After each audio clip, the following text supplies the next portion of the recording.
Het Sint-Anthonie Gasthuis is een van de meest karakteristieke gebouwen van Ljouwert. Inklemd tussen de Griene Wei en de Grutte Tjerkstritten, het van de historische binnenstad. Zo'n 80 mensen slieten hier naar tevredenheid haar oude dij. Doch zat het bestuur, naar wie het weinig onderzoek, beslettend ter renovatie. Het bleek dat de meeste appartementen die we nu hebben te klein zijn, te gedateerd zijn.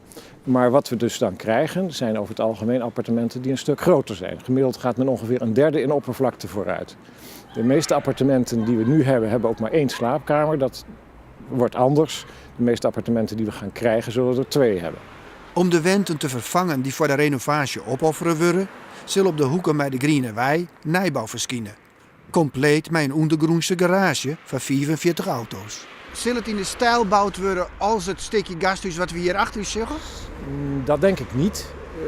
We zullen waarschijnlijk voor een op zichzelf modern ontwerp kiezen. Maar wel uitgevoerd in, laat ik zeggen, wat klassiekere materialen.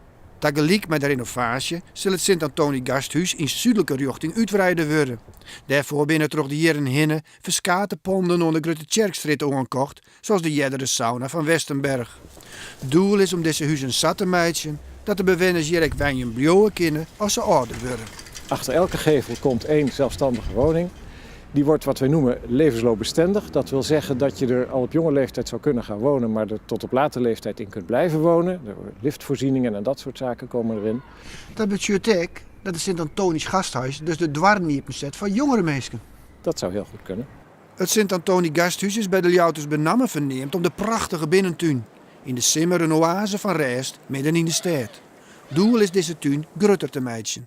De bedoeling is dat er een afscheiding komt van het Perkswaldje en van de Weidegasthuissteeg aan de Grote Kerkstraat, die 's avonds dicht kan en die overdag open zal zijn, zoals het nu ook is, zodat de mensen kunnen genieten van de tuin. Ook gewoon de bewoners van Leeuwarden en omgeving.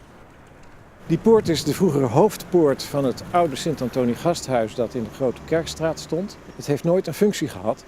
En dat gaan we veranderen. De bedoeling is om dat als hoofdingang van het Sint-Anthoon te gaan gebruiken.